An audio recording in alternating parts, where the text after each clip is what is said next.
అత్యాధునిక labs, international collaborations, advanced placements. మీ dream career ని రీచ్ అవ్వడానికి మీ best choice Godavari global university. వాళ్ళు సో రెఫ్యూజీస్ ఇంకో మాట, అది మనం రెఫ్యూజీస్ కాదు కదా, మన హెయిటియన్స్ లాగానో మిగతా వాళ్ళలాగానో బోట్లో రావట్లేదు. మనం వీఆర్ హై స్కిల్డ్ ప్రొఫెషనల్స్. కానీ మన దగ్గర ఏమైపోతుంది అంటే కాంప్రమైజ్ చేసుకుంటున్నాం మనం. ట్రూ. మన స్కిల్ని కాంప్రమైజ్ చేసుకుంటున్నాం. సో నెదర్లాండ్స్ కూడా మీరు వెళ్ళొచ్చు. Netherlands also got very good option. యూరోప్లో అదే మళ్ళీ స్ట్రీమ్ లైన్ ప్రొసీజర్స్ ఉంది వాళ్ళకి. యూఎస్ లాగా ఒక ప్రెసిడెంట్ వస్తే ఒక రూల్, నెక్స్ట్ ప్రెసిడెంట్ వస్తే ఇంకో రూల్ కాదు అక్కడ. The standard rule for everybody అనమాట. సో నెదర్లాండ్స్ కూడా మీకు ఓరియంటేషన్ ఇయర్ వీసా అని ఒకటి ఉంటుంది. Tech hub, and it's a లోకంలో I think one of the biggest tech hubs అనేది ఈస్ నెదర్లాండ్స్. మనం యూఎస్ అనుకుంటాం కానీ నెదర్లాండ్స్ ఆల్సో చాలా పెద్ద టెక్ హబ్, చాలా మటుకు స్టార్టప్స్ అక్కడ ఉన్నాయన్నమాట. సో ఇట్లాంటి చాలా ఆపర్చునిటీస్ ఉన్నాయి కవిత గారు. కానీ మన దగ్గర ప్రాబ్లం ఇక్కడ వస్తుందంటే ఈ ఎడ్యుకేషనల్ కన్సల్టెంట్స్ చూడండి, వాళ్ళు ఏజెంట్లు, వాళ్ళకి కాలేజ్తో టైప్ పెట్టుకుంటారు యూఎస్లో, కెనడాలో, ఆస్ట్రేలియాలో. ఆ కాలేజ్ వాడు వీళ్ళకి డబ్బులు ఇస్తారు. స్టూడెంట్స్ పట్టుకోరండి మీరు. కాలేజ్ దగ్గర నుంచి కమిషన్ తీసుకుంటారు, ఈ స్టూడెంట్స్ దగ్గర నుంచి కూడా కమిషన్ తీసుకుంటారు, పేరెంట్స్ దగ్గర నుంచి. ఇద్దరు దగ్గర నుంచి సంపాదించుకుంటాడు. వాడు చెప్పేది ఏంటంటే అక్కడ వెళ్ళండి, మీరు వెళ్తే మొత్తం రోడ్డు మీద అంతా బంగారం ఉంటుంది, మీరు నడుచుకుంటూ వెళ్ళేస్తే ఎంత బంగారం కావాలంటే బ్యాగ్లు వేసుకోవచ్చు, అంత బాగా సిటీ అది ఇది అని చెప్పి 5 స్టార్ హోటల్లో ప్రెజెంటేషన్ పెడతారు. వీళ్ళు యూనివర్సిటీ వాళ్ళు వచ్చారు, మనకైతే వైట్ స్కిన్ చూడంగానే మనం పడిపోతాం. వాళ్ళు వచ్చి ఇంగ్లీష్లో యాక్సెంట్లో మాట్లాడతారు. మీరు వచ్చేసేయండి. అక్కడ వెళ్ళిన తర్వాత మీకు గ్రాడ్యుయేషన్ చేసిన తర్వాత మీకు నిజం బయటపడుతుంది. That this paper is not even worth what it is printed on. Quality లేదనేది. సో మీరు కాంప్రమైజ్ చేయకండి. Just to get to US మీరు కాంప్రమైజ్ చేసి అది కూడా స్ట్రిక్ట్ చేయబోతున్నారు. ఇప్పుడు చూడండి యూఎస్లో కూడా I think next step president Trump చేయబోతున్నది. మీరు థర్డ్ రేట్ యూనివర్సిటీని తీసుకొస్తే బంద్ చేసి పడేసేయండి అని చెప్పేసి. వద్దు, మాకొద్దు, బెస్ట్ యూనివర్సిటీస్ మెయింటైన్ చేసుకుందాం. మనం కూడా చేయాల్సి ఉండే. మన దగ్గర ఇంజనీరింగ్ కాలేజ్ 180,000 మంది పాస్అవుట్ అవుతారు తెలంగాణలో. ఎందుకంటే అంతమంది అందులో అక్రిడేషన్ కార్డు కూడా లంచాలు ఇచ్చి తెచ్చుకుంటున్నారు అనేది తెలంగాణలో మీరు చూడండి. 180,000లో 5% మందికి కూడా క్యాంపస్ ప్లేస్మెంట్స్ లేవు. కానీ హోర్డింగ్లో పెడతారు 100% ప్లేస్మెంట్ అని. అంతా ఫేక్. కానీ ఎందుకంటే వాళ్ళు అడ్మిషన్ కావాలి నెక్స్ట్ ఇయర్కి. So that is another subject. But నేను చాలా డిబేట్ చేశాను దీని మీద. ఫస్ట్ మీరు ఆ క్యాంపస్లో 100% ప్లేస్మెంట్ అనేది బంద్ చేసేసేయండి. Because if your student is good, మీరు బాగుంటే మిమ్మల్ని ఎవడైనా వచ్చి తీసుకెళ్ళిపోతారు. చాలామంది కవిత గారు, this in advice to students, మీరు ఇంటర్న్షిప్ చేస్తున్నప్పుడు మీరు ఏ కంపెనీలో ఇంటర్న్ చేస్తున్నారో వాళ్ళు మిమ్మల్ని మీ బిహేవియర్ని అబ్జర్వ్ చేస్తారు. మీరు కరెక్ట్ 9 గంటలకు వచ్చి 6 గంటలకు వెళ్ళిపోతారా? కాదు, మీరు కష్టపడి పని చేస్తారా? మీకు ఇచ్చిన ప్రాజెక్ట్ టైంలో కంప్లీట్ చేస్తున్నారా? మీ ప్రజెంటేషన్ స్కిల్స్ ఏంటని మోస్ట్లీ 90% ఇంటర్న్షిప్ చేసిన కంపెనీ వాళ్ళే మిమ్మల్ని తీసుకుంటారు. మీరు క్యాంపస్ ప్లేస్మెంట్కి వెళ్ళక్కర్లేదు. కానీ అది కూడా మనం చేయట్లేదు. This is the problem. వాళ్ళు ఇంటర్న్షిప్ అంటే ఏదో చేయాలి కంపల్సరీ, నేనేం చేయాలి, చేసి వచ్చేస్తాను ఇంటర్న్షిప్, వాడు సర్టిఫికేట్ ఇస్తాడు నాకు, అది చాలు. యాటిట్యూడ్ మారాల్సింది. అది మారట్లేదు. మేము చదువుకున్నప్పుడు ఇన్ని ఆపర్చునిటీస్ లేకుండే, అస్సలు లేకుండే. మేము బ్రిటిష్ లైబ్రరీకి వెళ్ళి అక్కడ పాత పేపర్లు తీసి అడ్మిషన్ కోసం చూస్తుండే మేము. ఇప్పుడు ఇంటర్నెట్ ఉంది, అన్నీ ఉన్నాయి. ఆ టైంలో ఇంటర్నెట్ కూడా లేదు. సో టుడే ఇంత ఆపర్చునిటీస్ ఉన్నప్పుడు మీరు కాంప్రమైజ్ చేయకండి. ఇక్కడ ఉన్న థర్డ్ రేట్ యూనివర్సిటీస్ లాగా తెలంగాణలో అక్కడ కూడా థర్డ్ రేట్ యూనివర్సిటీస్ ఉంటుంది, అక్కడ కూడా థర్డ్ రేట్ కాలేజెస్ ఉంటుంది. అక్కడికి వెళ్ళకండి. Europe is a very good option. మీ అమ్మ నాన్నకి పొలాలు అమ్మేసి, ఇల్లు అమ్మేసి, బంగారం అమ్మేసి మిమ్మల్ని పంపిస్తున్నారు. వాళ్ళ హోప్ ఏంటంటే మీరు అక్కడ వెళ్ళి చదువుకొని పెద్ద ఉద్యోగం చేసి ఆ డబ్బులు సంపాదించి మళ్ళీ వాళ్ళకు ఇక్కడ ఒక గేటెడ్ కమ్యూనిటీలో ఒక ఇల్లు కొనిస్తారని అనుకుంటారు వాళ్ళు. కానీ those dreams are crashing down. మీరు కాన్వర్జేషన్ దాంతోనే స్టార్ట్ చేశారు. అమెరికన్ డ్రీమ్ అనేది మర్చిపోండి. ఇప్పుడు ఎవ్రీ కంట్రీ, ఏ కంట్రీ అయినా వాళ్ళు ప్రొటెక్షనిస్ట్ మోడ్లో వచ్చేసారు. బట్ వాళ్ళ వైపు నుంచి ఆలోచిస్తే దట్ ఈస్ కరెక్ట్. వాళ్ళకు ఉన్నటువంటి అక్కడ లోకల్ పీపుల్ కావచ్చు, యూత్ కావచ్చు, ఆపర్చునిటీస్ కావాలి. వాళ్ళు ఇంకెక్కడికో దేశానికి వెళ్ళిపోవడం కంటే మా దేశంలో మాకు కదా అనేది. ఈ అమెరికన్స్ వచ్చి రేపు ఇండియాలో పనిచేయలేడు కదా, మనం ఆ శాలరీ వాళ్ళకి ఇవ్వలేము మనం. ఎవ్రీ కంపెనీ, ప్రతి ఐటీ కంపెనీ కానీ, ప్రతి కంపెనీ, ఐటీ అని చెప్పక్కర్లేదు, ఎనీ కంపెనీ వాళ్ళు ఏం చూస్తున్నా అంటే ఎంత తక్కువ దాంట్లో పని చేయించుకోవచ్చో తెప్పించుకుందాం, మా ప్రాఫిట్ ఎక్కువ కావాలి మాకు. దాంట్లో అక్కడ H1B మీద కాంప్రమైజ్ చేశారు, ఫ్రాడ్ చేశారు. దాంట్లో ఈ ప్రాబ్లం అంతా వచ్చింది. ఇండియాలో చేసుకుంటే అంత జీతం ఇవ్వక్కర్లేదు, ఇక్కడ పని చేయించుకోవచ్చు. వాడు 12 గంటలు పని చేయమంటే పని చేస్తాడు, వాడు వీకెండ్ రమ్మంటే వస్తాడు, అక్కడ చేయడు. American worker will not do that. ఇది ప్రాబ్లం అనమాట. అమెరికన్ వర్కర్ ఏంటో లేజీ అని చెప్పట్లేదు, కానీ వాళ్ళకు ఒక కల్చర్ ఉంటుంది. వాళ్ళు వెకేషన్కి వెళ్తే వాళ్ళు ఫోన్ ఎత్తారు, ఈమెయిల్ రెస్పాండ్ చేయరు. మన వాళ్ళు అది కాదు, వెకేషన్కి వెళ్తే పోతే బాస్ తరగతి కాల్ వస్తుంది వానికి. సో మన స్టూడెంట్స్ కూడా అర్థం చేసుకోవాలి. మీరు ఏజెంట్ దగ్గర వెళ్ళి, అందరు ఏజెంట్లు బాగాలేదని పర్సనల్ ఫ్రెండ్స్ ఉన్నారా ఇండస్ట్రీలో, నాకు నాట్ ఎవ్రీబడి ఈజ్ సేమ్. కానీ చాలా మట్టుకు మీకు యూనివర్సిటీ క్రెడెన్షియల్ తెలియాలంటే అక్కడ చదువుకున్న పిల్లల దగ్గర అడగండి. లేకుంటే ఈసారి ర్యాంకింగ్ ఉంటుంది, మీరు గూగుల్ వెళ్తే ర్యాంకింగ్ ఉంటుంది యూనివర్సిటీస్ది, ఆ కాలేజెస్ది, చూసి అక్కడికి వెళ్ళండి. American dream is over. అది ట్రంప్ పోయి రేపు జేడీ వాన్స్ వస్తే కూడా ఇదే కంటిన్యూ అవుతుంది. వాళ్ళు ప్రొటెక్షనిస్ట్ మోడ్లో వెళ్ళిపోయారు అన్ని countries, including Britain, including Canada. మా వాళ్ళకి ఉద్యోగం, ఆస్ట్రేలియా కూడా అంతే. ఇప్పుడు ఇక్కడ కూడా నేను అదే చెప్పాను, మీకు ఎక్స్ప్లెయిన్ చేసింది ఇంకా ముందు. రోహింగ్యాలు వచ్చి, బంగ్లాదేశ్ వాళ్ళు వచ్చి మన ఉద్యోగం తీసుకెళ్తే మనం కూడా రేపు ఇదే ఇట్లానే రియాక్ట్ అవుతాం.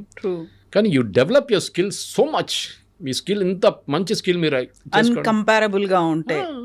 అదే అంటారు. మీ మీరు ఉన్న ఫీల్డ్, నేను కూడా ఉన్న అదే ఫీల్డ్లో మనం ఎందుకున్నాం. We acquire knowledge every day. మనం వచ్చి మాట్లాడుతున్న సబ్జెక్ట్ నాలెడ్జ్ ఉంటుంది దాని మీద. దానికోసం మమ్మల్ని ఆ లెవెల్లో పెట్టుకుంటారు. ద ప్రాబ్లమ్ ఈజ్ ఏ వచ్చింది మిమ్మల్ని రీప్లేస్ చేయవచ్చు అంటే, yes it can be replaced. But ఒక స్కిల్ మీరు అక్వైర్ చేసుకుంటే మిమ్మల్ని ఎవరు ముట్టలేరు. అది ఏ ఫీల్డ్ అయినా కానివ్వండి. సినిమా ఫీల్డ్ ఉండొచ్చు, హెల్త్ కేర్ ఉండొచ్చు, హాస్పిటాలిటీ ఉండొచ్చు, లేకుంటే మీడియా లాంటి ఫీల్డ్ కూడా ఉండొచ్చు, and IT also. That is మీరు పినకల్లో ఉండాలి. నేను ఐఐటీకి వెళ్ళకపోతే కూడా ప్రాబ్లం లేదు, but I will become the best in the class. That should be the attitude. Donald Trump campaign చేస్తున్నప్పుడే పెట్టుకున్న మాటే అమెరికా ఫస్ట్ అనే నినాదం. అంటే అక్కడ he's very firm, he's very confident. ఆయన ఏం కావాలనుకుంటున్నాడో, ఏం చేయాలనుకుంటున్నాడో అప్పుడే చూపించాడు. బట్ ఇప్పుడు మన దాంట్లో కూడా మోదీ ఎందుకు ఇన్వాల్వ్ అవ్వట్లేదు? ఇంత పెద్ద ఎత్తున జరుగుతోంది, మనకున్నటువంటి మేధో సంపత్తో వీళ్ళ మీద ఎఫెక్ట్ పడుతోంది అనుకున్నప్పుడు మోదీ షుడ్ ఇంటర్వ్యూన్ కదా. ఇలా ఎందుకు జరగట్లేదు? ఎందుకు సైలెంట్గా ఉన్నాడు మోదీ అని? ఎందుకు ఇంటర్వ్యూన్ చేస్తారండి చెప్పండి? మోదీ ఇంటర్వ్యూన్ చేస్తే వాళ్ళు ట్రంప్ పట్టించుకుంటాడా?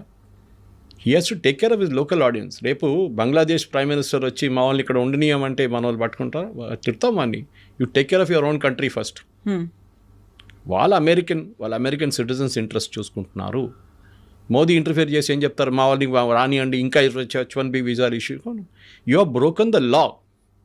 మీరు లా బ్రేక్ చేశారు. You are replacing an American worker with lesser salary. మీరు అక్కడ స్కిల్డ్, ఆ టాప్ స్కిల్ వర్కర్ కాదు, మీరు H1B తీసుకుంటున్నారు. You're taking it for a medium skilled person.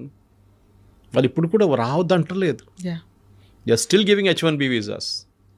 And వాళ్ళు ఏమంటున్నారంటే, అంత స్కిల్ ఉన్న మనిషి ఉంటే మీరు $1,00,000 కూడా కట్టచ్చు. గూగుల్ అని ఉండొచ్చు, మెటా ఉండొచ్చు, ఆరకిల్ ఉండొచ్చు, మైక్రోసాఫ్ట్ ఉండొచ్చు, ఎవరైనా ఉండొచ్చు. They can pay that amount.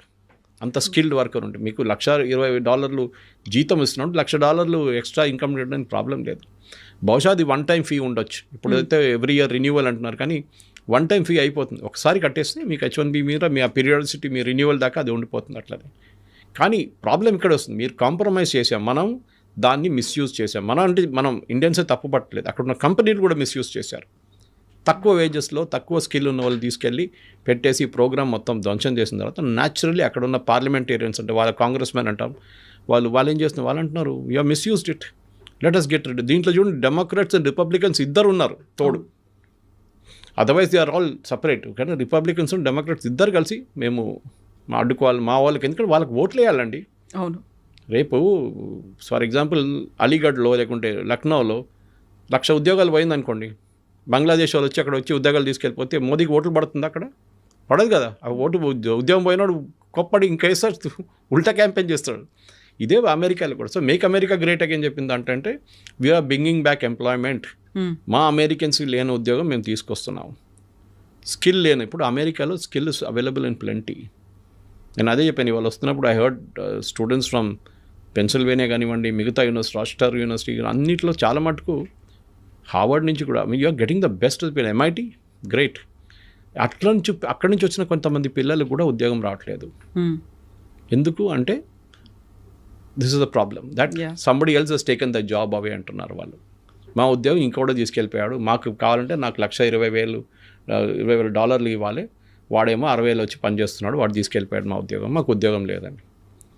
అమెరికాలో ఇది ఉండిపోతుంది. ఎందుకంటే నేను ఎప్పుడు చెప్తాను, cost the plumber is more than the cost the tap. ఆ రోజు ఎకానమీ పోతుంది. ట్యాప్ ఫిట్ చేయడానికి వచ్చిన మనిషి ట్యాప్ కన్నా ఎక్కువ విలువ తీసుకుంటే ఆ రోజు ఎకానమీ అవుట్. మన దగ్గర కూడా ఆ స్టేట్కి వస్తున్నాం మనం, కానీ మన దగ్గర ఇన్నోవేషన్స్ చేసుకుంటాం. మనం వచ్చినప్పుడు ఆ పని చేయరా, ఈ పని చేయరా అని చెప్పి 10 పని చెప్పేస్తాం.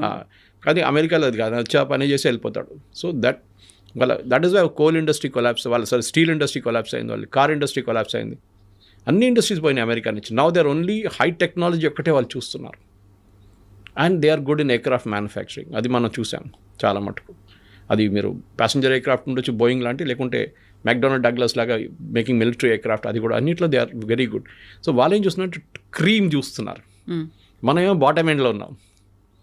So we should also rise ఆ క్రీమ్కి వెళ్ళిపోవాలి. మేము కూడా మీకన్నా we can compete with you, మేము కూడా శాటిలైట్ తయారు చేస్తే మేము అది కూడా ఇక్కడ చేయొచ్చు. Reverse brain drain is good.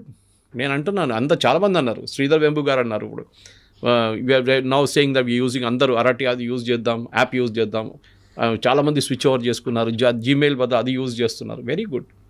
పొద్దున కూడా ఒక ఇంగ్లీష్ న్యూస్ ఛానల్తో నాకు అదే డిబేట్ ఉండే, దాంట్లో కూడా వాళ్ళు అడిగారు నా దగ్గర, ఇది ఎన్ని రోజులు ఉంటుందని. నేను అదే చెప్పాను, దీనికన్నా ముందు గూ అని చెప్పి ఏదో ఒకటి వచ్చింది, ఏమైందంటే అది ఇప్పుడే వాట్సాప్ రీప్లేస్ అయిపోతుంది అని చెప్పి అందరు దుంకారు, including Narendra Modi. What happen to that?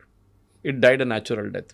మీకు రిటైన్ చేయడం చాలా కష్టం, but with Zoho that is possible. ఎందుకంటే శ్రీధర్ వెంబు లాంటి మనిషి, ఆయనకు అంత స్టేయింగ్ పవర్ ఉంది, ఆయన దగ్గర అంత ప్రాఫిటబిలిటీ కంపెనీలు ఉన్నాయి ఆయన దగ్గర, అట్లాంటి ప్రోడక్ట్స్. మన ఇండియాలో అదే ప్రాబ్లం. మనం I don't want use the word cyber కూలీ, అది కొంచెం డెరిగేటరీ టర్మ్ యాక్చువల్లీ.